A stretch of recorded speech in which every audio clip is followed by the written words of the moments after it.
გამარჯობა ბატონო მიხეილ, პირველ რიგში მადლობა რომ დამთანხმდი ინტერვიუზე. დიდი მადლობა მოწვევისთვის. ხო, მოკლედ ჩვენს მაყურებელს უთხრათ, ახლა ამ ვიდეოში რაზე ვისაუბრებთ? ძირითადად ვისაუბრებთ იმ წესების ცვლილებაზე, რაც ბოლო რამდენიმე ხნის განმავლობაში შეიცვალა. ხო. ესეთი არის 4 წესი. ძირითადი 4 წესი, რაც აუცილებლად ყველა. ეხლა ჯერ ჩამოვთვლით ამ წესებს და მე უფრო დეტალურად განვიხილოთ და მე როგორც მოთამაშის პოზიციიდან რა შეკითხვებიც მექნება დაგისვამ და ესეთი დიალოგის სახით მოკლედ ვისაუბროთ. კი ბატონო. ესე იგი შეიცვალა 4 ძირითადი წესი. პირველი რაც შეეხება არის დაფარვას ჩაწოდების დროს ბლოკის მოთამაშეები წინ რომ იმღებს ფარავდნენ. ეგ შეიცვალა. მეორე არის ისევ ჩამწოდებლის მხრიდან მოთამაშეების განლაგება ზონას, რასაც ვეძახით, შეუძლიათ უკვე თავისუფლად სადაც უნდათ იქიდნენ. მესამე არის მიმღები გუნდის მხრიდან ზონა, ამასაც დეტალურად გავივლით და მეოთხე არის ყველაზე ისეთი მნიშვნელოვანი ესე რომ პასაობდი ხოლმე. რომელიც მე ძალიან არ ეს უკვე ეს აღარ იქნება შეცდომა. ხო, მე მაგ წესის შეცვლის მომხრე რატომღაც არ ვიყავი, მეორე გადაცემაზე შეცდომა აღარ არის. ოღონდ არც ერთ მოთამაშეზე, მარტო გამთამაშებელზე არა, ზოგადად მეორე გადაცემა შეცდომა აღარ არის. ოღონდ მანდაც კიდე ერთი დეტალია, რომელსაც განვიხილოთ. კაი, მოკლედ, ჯერ დავიწყოთ იმ წესით, აი დაფარვის წესით. სანამ დავიწყებთ მოკლედ ეგ წესი რომ შეიცვალა, მე ძალიან ხშირად მომცეს საქართველოს ჩემპიონატზე ის რა გაფრთხილება. იმიტომ რომ ავიწყდებოდა იმდენ შეჩვეული ვიყავი ამდენი წლის განმავლობაში, რომ შემეძლო ესე გარიყავი და თუნდაც ერთად ყოფილიყავით მაგალითად კონკრეტული მოთამაშე აგვერჩია და დაგვეფარა. და თუ გადაადგილდებოდა გავყოლოდით. ჩემთვის ძალიან უცნაური იყო, მაგრამ ქულა მაგის გამო არ წამართვეს, მაგრამ რაღაც საერთაშორისო ჩემპიონატს ვუყურებდი და საჯმა მაგის გამო მოთამაშეს ქულაც წაართვა და ვისაუბრეთ აბა მაგაზე დეტალურად. თავიდან ეს წესი რომ საერთოდ ეს წესი ზოგადად იყო ყოველთვის იყო წესებში, სკრინინგი ესე ინგლისურ წესებში და ყოველთვის ეწერა რომ არ შეიძლება ჩამწოდებელი არ უნდა დაიფაროს ჩამწოდებელი, უნდა ჩანდეს ან ჩამწოდებელი, ან უნდა ჩანდეს ბურთი. უნდა ხედავდეს მიმღები გუნდი.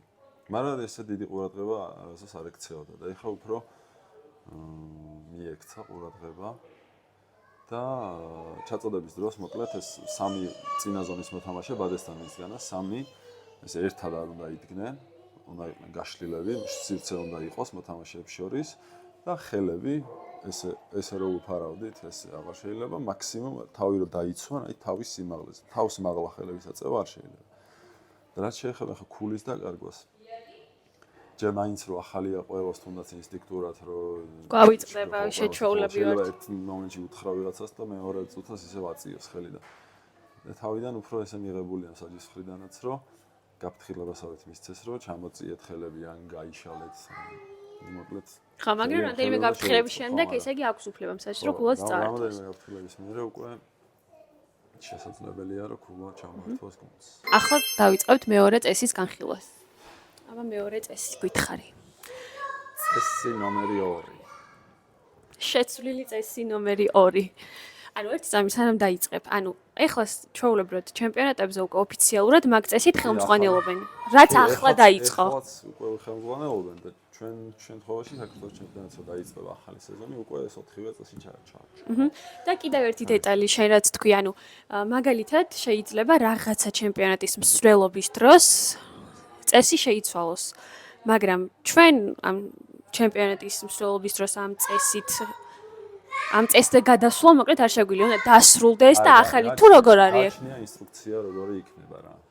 შეიძლება იყო მაგალითად ეხლა რაზეც უნდა ვილაპარაკო ის წესი, მაგალითად იყო ისე რომ რაც დაწყებული იყო ჩემპიონატები, დავასრულოთ ძველი წესებით და რაღაცა კონკრეტული თარიღიდან რაც ახალი დაიწყება, ის გავაგრძელოთ ახლა. გააჩნია ინსტრუქცია. ხო. კაი, ეხლა გადავიდეთ მეორე წესზე. მეორე წესს რაც შეეხება არის ისევ ჩამწოდებელი გუნდის მხრიდან, როდესაც ჩვენი გუნდი მაგალითად ვაწვდით და აი პოზიციურად ვიტყვი. დიაგონალი არის მაგალითად 5-ში და პირველში ერთ-ერთი მოთამაშე აწვდის. დიაგონალს აქამდე არ შეეძლო ჩაწოდებამდე გადასვლა თავის პოზიციაზე პირველში გადასვლა. ანუ ეხლა შეუძლია დიაგონალს უკვე ასევე წინა ზონის მოთამაშეებსაც მარტო დიაგონალზე არ მახალყარაკი. ჩაწოდებამდეც, ანუ თავიდანვე 5-ში კი არის პოზიციურად, მაგრამ შეუძლია გადავიდეს პირველში და იქიდან დაელოდოს უკვე თავისი გუნდის ჩაწოდებას. ასევე შეიძლება ბლოკის მოთამაშეებზეც რომ ჩაწოდება რომ წამოვიდოდა და ბადესთან მერე რო იცვლებოდნენ, უკვე შეუძლია რომ თავიდანვე გაცვალონ ამ ბლოკის მოთამაშეებმა ადგილები და თავიანთ ადგილებზე დარჩნენ. ეს უფრო ასე ვთქვათ ამარტივებს ერთი და თან უფრო კარგია რომ ეს მერე ჩამწოდებელ გუნდს რო დაცვაში უწევს თამაში. ანუ უფრო მალე იქნებიან თავიანთ პოზიციებზე და უფრო ასე ვთქვათ კარგად დადგებიან დაცვით პოზიციაში. შეცვლილი წესი ნომერი 3. დავიწყეთ. ესე ის რიგითობის მიხედვით რომ იყვეთ ჯერ პასი შეიცვალა და ხომ არა რადგან ამ ზონებზე ვლაპარაკობთ, მაგრამ ამ ზონასაც ვიტყვი. მესამე წესი ეხება უკვე მიმღები გუნდის ზონას. აქამდე ყოველთვის ესე იყო, რომ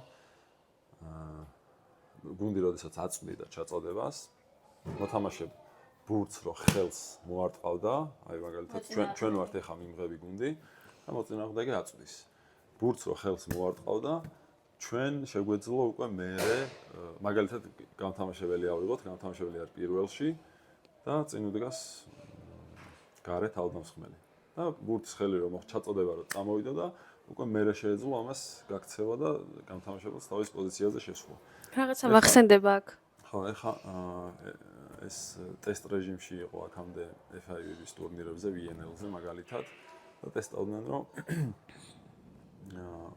უკვე ხელის მორტყმის მაგივრად ჩამწოდებელი მოთამაშე ბურთს რო ააგდებს, აგდებიდან უკვე შეუძლია შეცვლა. მოთამაშებელს უკვე შეუძლია რომ ბურთის აგდებასთან ერთად დაიწყოს შერბენა და უფრო მალე გადავიდეს თავის პოზიციაზე.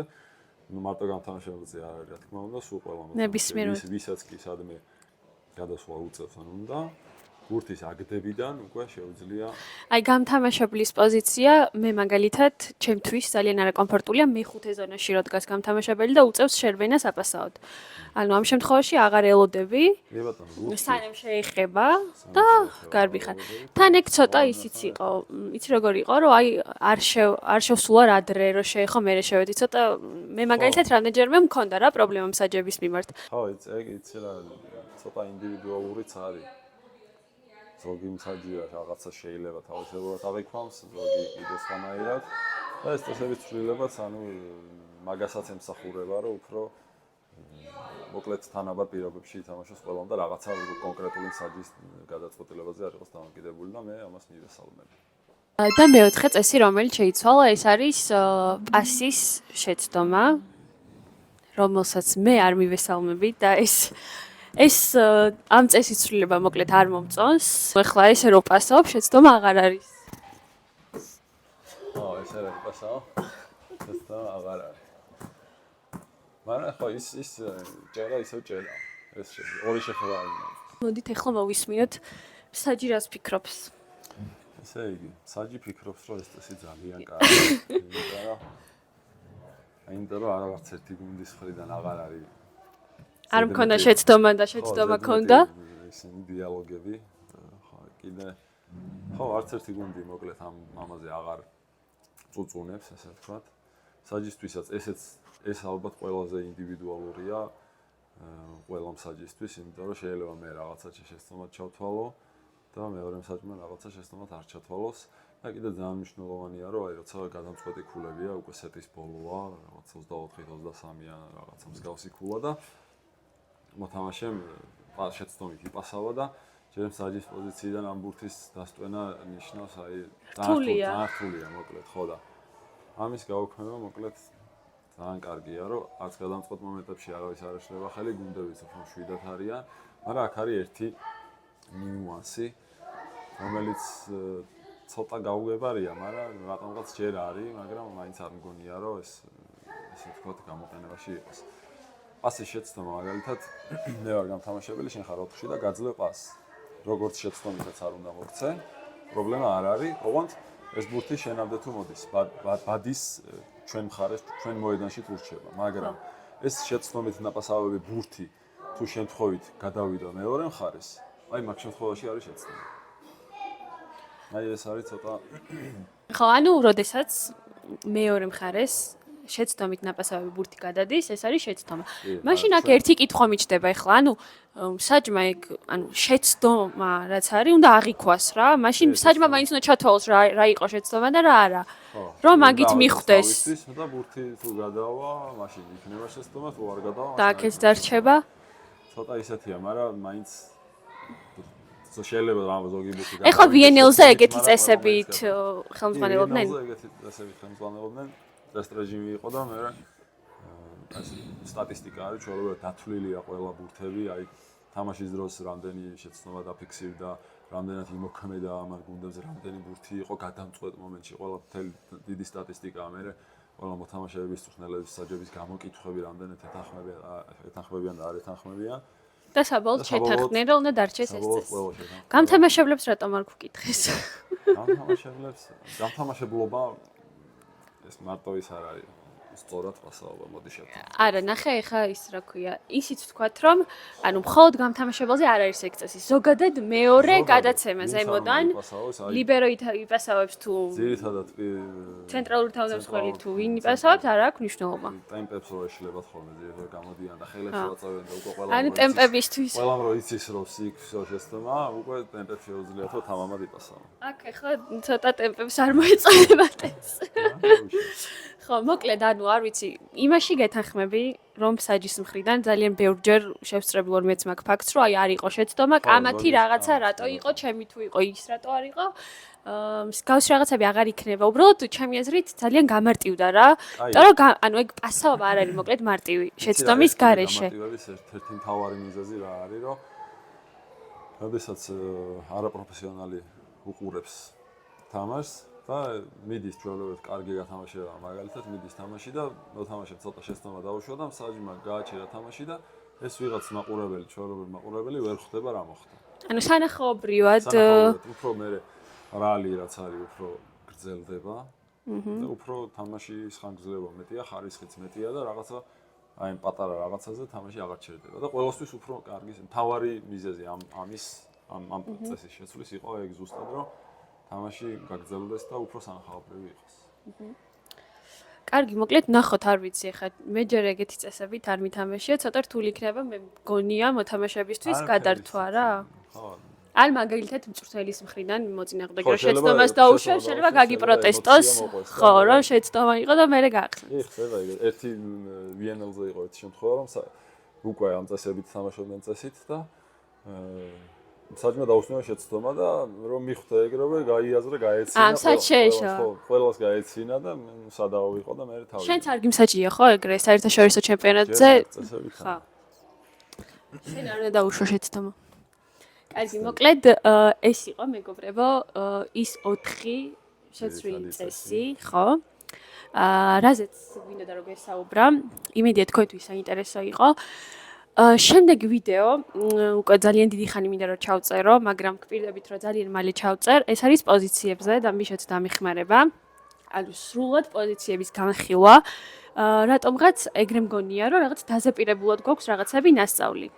აი მეც მაგალითად რაღაც პოზიციაზე ვდგავარ, იმიტომ რომ სულ მანდ ვიდექი და ოდნავ წირო გადავდგა და ჩემთვის გავიმარტივა საქმე, მგონია რომ შეიძლება შეცდომა იყოს, რაც რეალურად არ არის მაგალითად. და ბევრი ეგეთი პოზიცია არის. ხო. პრინციპები რაც. ხო. და ამ ვიდეოს ჩაწერა ჩვენ გვინდა ანუ ვიზუალურად ბავშვებთან ერთად რომ დავაყენოთ და ვფიქრობ რომ პროფესიონალ მოთამაშესაც რაღაცეებში დაეხმარება და განსაკუთრებით დამწყებ ფრენბურთელებს ბავშვებს. და მოკლედ დაგველოდეთ და დაელოდეთ შემდეგ ვიდეოს. მადლობა.